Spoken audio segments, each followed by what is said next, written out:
Did the St. Louis Blues come out of their slump after defeating the Toronto Maple Leafs, or was it just a lucky game? Let's talk about it here on Locked On Blues.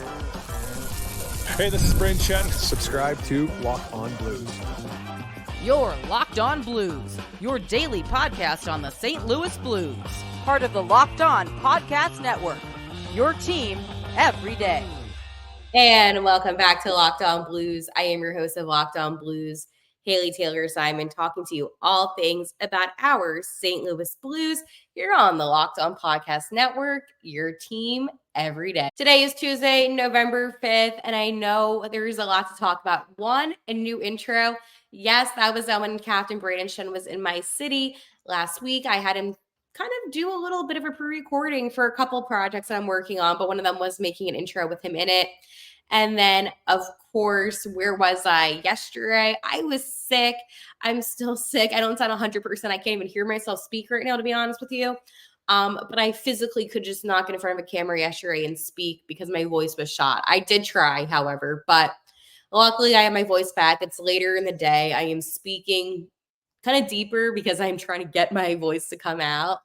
But I want to talk to you about that win over the Maple Leafs, Philip Broberg injury update, and of course, the Bolts pregame. We have a lot to discuss. It's going to be a busy episode since I did miss yesterday, and I just want to talk to you about some Blues hockey. But you can start the season with a big return on FanDuel. New customers can place a $5 bet, and you'll get started with $150 in bonus bets if you win your first $5 bet. Visit FanDuel.com to get started. St. Louis, what a weekend for the Blues. Now, when we last spoke on Friday, I was really upset with how the Blues played against the Philadelphia Flyers. I thought for sure the Blues were going to have a nice, easy win. But then I thought about them having a nice, easy win over the Ottawa Senators and then the Montreal Canadiens, which didn't happen. They won one game. They went 1-3 on this road trip. And that, to me, is unacceptable. And you know how we talked about last year, some of the games where the Blues should have won if they wanted to be in the playoffs? This is going to be one of those road trips where we're going to look back on and we're going to talk about and say, well, what if they only won one more game out of this road trip? I mean, you're not losing to teams that are good. And when I spoke to Jordan Kyrou last week, that's one thing he did tell me, is that what makes it hard and what makes it frustrating is that these are not good teams. So the guys know that. However, the loss has happened and you can't do anything about it now, right? You can only move forward.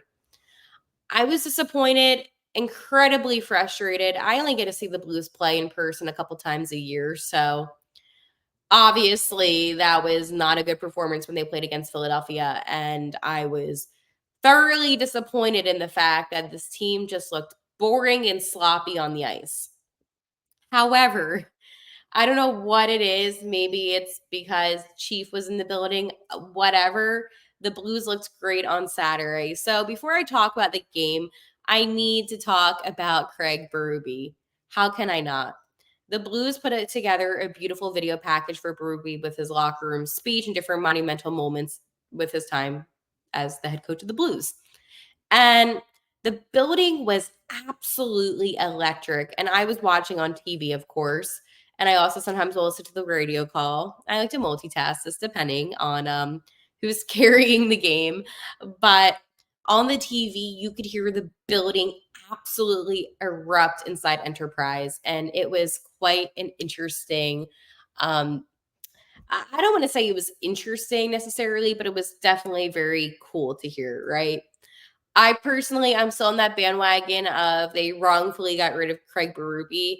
Not a fan of the decision that was made. And I was talking to somebody about this the other day, and they said, Doug Armstrong doesn't usually get rid of coaches mid-season. And I'm like, okay, well, how about Craig Berube, the man that got the Blues their first ever Stanley Cup? And the person was like, yeah, that's a good point. It was actually Russ of Locked On Flyers. Who am I kidding? I don't care. It was Russ. But we were talking about the future of Bannister and his time in St. Louis if the Blues don't continue winning. And, they do have Claude Julien, who I am a fan of, one of their assistant coaches, and I could see him potentially being a head coach of the Blues, right? I'm not saying this is going to happen. I'm just saying about a conversation. Let's get me back. Okay, so follow along with me. This is like a story time, right? It's been a little while. Which brings me back to Craig Berube, right? You were okay with rather having a coach. Again, it's no disrespect on the Thunderbirds. We all know I love my AHL hockey. Go T-Birds. But it's like you got rid of a coach that got your team the Stanley Cup. And I will forever be upset about that one. I also have to keep on pausing this video so I can like breathe because I am still so congested. So I apologize if it's a little bit more choppy than usual. But anyways, the Blues had a 4-2 victory over the Leafs. Now, the first period, I do have to say that the Blues, they actually did play quite well. However, that Mitch Marner was able to get Toronto a goal, which, I mean, it is what it is. Colton Parayko, I have to say, looked absolutely phenomenal in this game. Second period early on, he had a beautiful goal. Now, what I can say about Parayko's, he got 2 goals in the game, by the way. But the thing about Parayko's goals that I found to be absolutely incredible, they were bombs. Like, they were fast. I think one of them was like 97 miles per hour. Like, it was hitting. I was actually trying to find that out, how fast it was. But I'm pretty sure it was like 97 miles per hour. And the second goal, it was actually quite an interesting play. And this is why the significance of Ryan Suter is so important. Holloway fed it to Suter, and Suter was able to kind of relax the puck in a way and set it up. So it was perfect for Colton Parayko. So the puck wasn't like, coming in choppy. It was flat on the surface and it wasn't going too fast. And it was set up for a beautiful slap shot. So again, that's where veteran experience as an Ryan Suter does have a lot of value because he was able to get that puck under control. Because when the puck came from it was Holloway, I believe. Yes. When a puck came from Holloway and it went to Suter, it was choppy. It was a little bit bouncy. But just in a matter of seconds, Suter was able to get that puck under control. And I know that there's a lot of mixed opinions on Ryan Suter, right? Oh, he's too old. He shouldn't be playing this many minutes. I mean, those are all factual statements. However, he is proven to have a lot of value. Now, when I spoke to Suter when he was in my city last week, we literally spoke about cheesesteaks. I don't eat cheesesteaks. However, he was like, oh, should I go to this place? And I'm like, you probably shouldn't go to a chain place if you want a good one. We had a positive locker room interaction. So all of those rumors about him being negative in the locker room can all go to rest now. I'm joking. It was like a 2-second interaction. But no, I am happy with his performance. And I feel like he is able to kind of teach the young guys some new things, especially about puck control. There's a lot of different elements to playing hockey, right? You basically always want to have the puck in control if you want to have a nice slap shot. It's hard to have a slap shot off of a bouncy puck. So maybe that showed Holloway, oh, hey, if you want to feed it over to Parayko, you need to make sure it's flat on the surface. Now, that's a nitpicky thing that I saw about it. I'm not necessarily sure if anybody else picked up on that. I'm just a very nitpicky person when it comes to certain things. By the way, like Kyrie's goal, it was a goal from Kyrie, except it did deflect. I think it was off of McCabe. It was off of one of the Leafs skates. They thought it was Braden Shen at first, but no, it wasn't. So it obviously went to Kyrou unassisted, obviously. And then Bushi was able to pick up a goal at the end of the game. By the way, Parayko assisted on that one. So obviously, Parayko got the first start of the game with 2 goals, 1 assist. Benner, by the way, had 35 saves, and then Suter with 2 assists. Suter was phenomenal, by the way, in this game. Absolutely phenomenal. And Nathan Walker was able to pick up an assist too. I think what we're seeing now, though, is a lot more positives. Like P.O. Joseph was in this game. And when the guys were in my city, I don't think you understand, I spent as much time as possible that I was allowed to. Every moment they took the ice, I was there because I wanted to see and observe everything. I have my notebook with me when I'm talking about hockey, and I'm sometimes looking down on it. I was writing down all these things. P.O. Joseph was one of the last players off of the ice, by the way, during that morning skate. He stayed on the ice for 26 minutes. Over was 25 minutes. And Pio was working with an offensive coach on just different elements to the game. And I think it just goes to show how I know all of the guys work hard, but just how hard of a worker Pio Joseph is. And I am a huge fan of him and his playing ability. I think he just really puts it all out there. So I was happy about that. Now, I do have a lot to tell you about. We need to talk about Broberg. We need to talk about some things with Tomer. But first, I want to talk to you about my friends over at Indeed.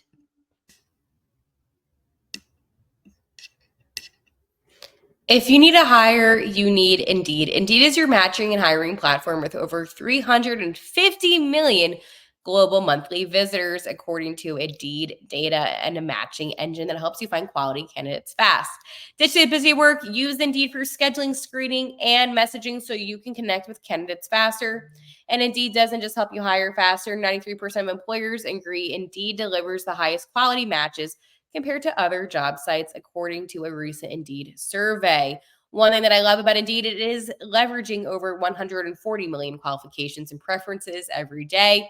Indeed's matching engine is constantly learning from your preferences, so the more you use Indeed, the better it gets. And listeners of the show will get a $75 sponsored job credit to get your jobs more visibility at Indeed.com/locked-on. Just go to Indeed.com/locked-on right now and support our show by saying you heard about Indeed on this podcast. Indeed.com/locked-on. Terms and conditions apply. Need a hire? You need Indeed. And Indeed you do.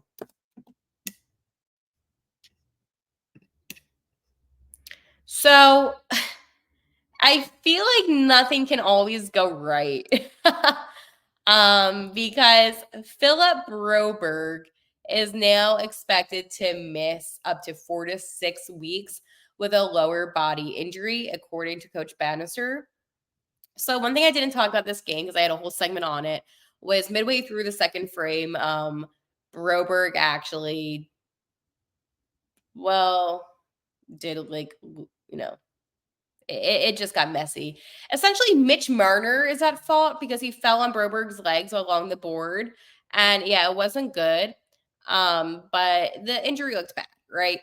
So anyways, this is a quote. I'm happy that he's going to be back. It could have been worse, but it isn't. This is what Bannister said. He was playing really good hockey, and it's just lets him get back on the ice, back to the game of speed, and that's where he's going to take a little bit more time. But the player himself is really happy with the prognosis. We're disappointed it's 4 to 6 weeks, but it could have been a lot worse. We're 12 games a season. Broberg ranks second on the team in points, 9, trailing Kyre's 10. So obviously I look at this situation and I'm like, okay, this is not good. Now, here's the thing. Yeah, I'm going to play the clip. I don't know if you can hear it.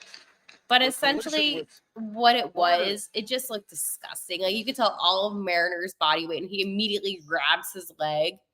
So it was a scary situation. Colton Parayko did speak on this too. He said he skates really well. He takes advantages of opportunities and finds the right time to jump in. Just the way that he plays hard, tough to play against, and he reads the play really well. Fun to watch, lots to learn from. It's been fun. So here's the thing. My problem with this is when I say I blame Mitch, like I know that he didn't purposely to try to do this. So I don't want any of that narrative. But it was an ugly play and it was an ugly situation. You have to also kind of take it with a grain of salt in a way. 4 to 6 weeks. Maybe it's 4, maybe it's 6, right? Robert Thomas still has like over a month left until he's back on the ice. So now you're down Thomas, you're down Broberg, you're down other players that are, I mean, they're important, but not too important. Like I know Matthew and Kapanen. Like I'm not putting them down. However, it just, I don't know. It just makes me nervous, honestly, with how this team is playing. Like I know they have the win over the Maple Leafs, right? But it's still one of those things where I just don't feel secure about it. And I hope that you can kind of sympathize with what I'm saying, especially if Broberg continues to be out. And the thing that concerns me the most, honestly, it's not, it's not defensively necessarily, but what he does for the offense. And I think having 9 points for the offense is really good. So then this also makes you have to question some things. You didn't see Scott Perunovich in the last game. He'll probably be playing in this game. So you're going to be relying on Perunovich, Kessel, PO, which is kind of the reason why they had, I feel like, some of these players, which is why they had PO, which is why they had Perunovich. Kessel's kind of maintaining his spot. He's got a healthy scratch like one time, I believe. But that's why you have those players just in case. And I understand the what ifs and why you want to have people, but I'm so frustrated that it's only November 5th. You're about not even a month into the season because their first game was October 8th against Seattle. And now you're kind of using this lineup where you're having players that maybe shouldn't be playing. I know that, I was personally somebody that wanted to see more out of Scott Perunovich. Yeah, like the Leafs game when they were in Toronto, he looked good. I'm not going to deny that. But there's just times when he's on the ice where I'm just like, I don't necessarily see the vision. Now, when I did speak to Scott Perunovich, he told me that he wants them to see what he's capable of doing. And the one thing I brought up to him was how he is on the power play. And I know they had him on PP2, which is good. Like, you can't expect them to put him on the power play 1 unit when he's barely even playing. However, he does hold value in that, specifically with special teams. Now, there are some guys that are great 5-on-5, and then as soon as they get put on to a power player PK unit, they look like trash. It's not just within the Blues, it's across the whole National Hockey League. So again, I'm sympathetic to different players where they don't excel in certain areas. However, we're going to be seeing Perunovich more consistently.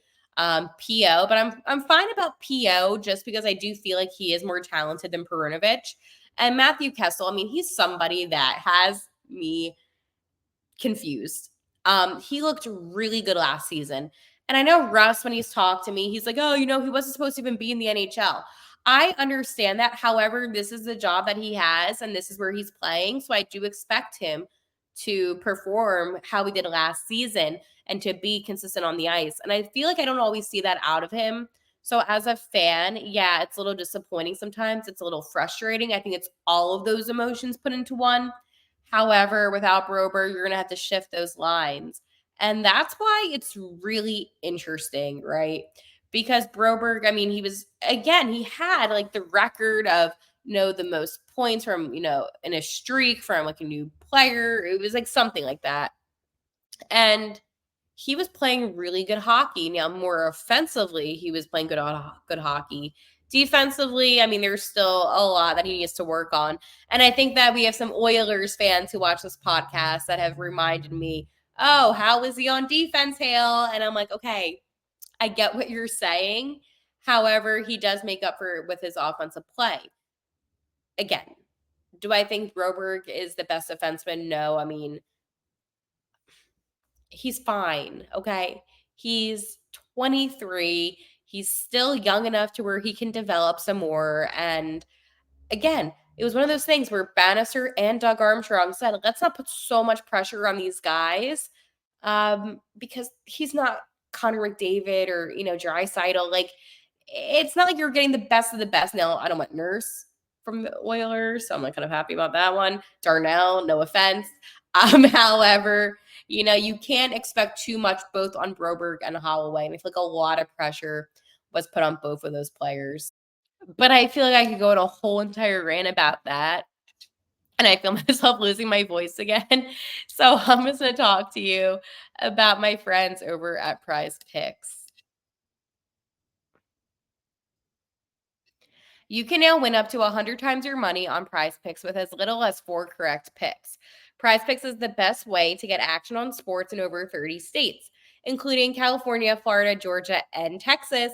PrizePicks is the only real money daily fantasy platform with an injury insurance policy so that your lineup stays in play even if one of your players gets injured. If your player leaves in the first half and doesn't return, PrizePicks keeps your lineup live. PrizePicks now offers Venmo for a quick and easy deposit and withdrawals into your account this sports season.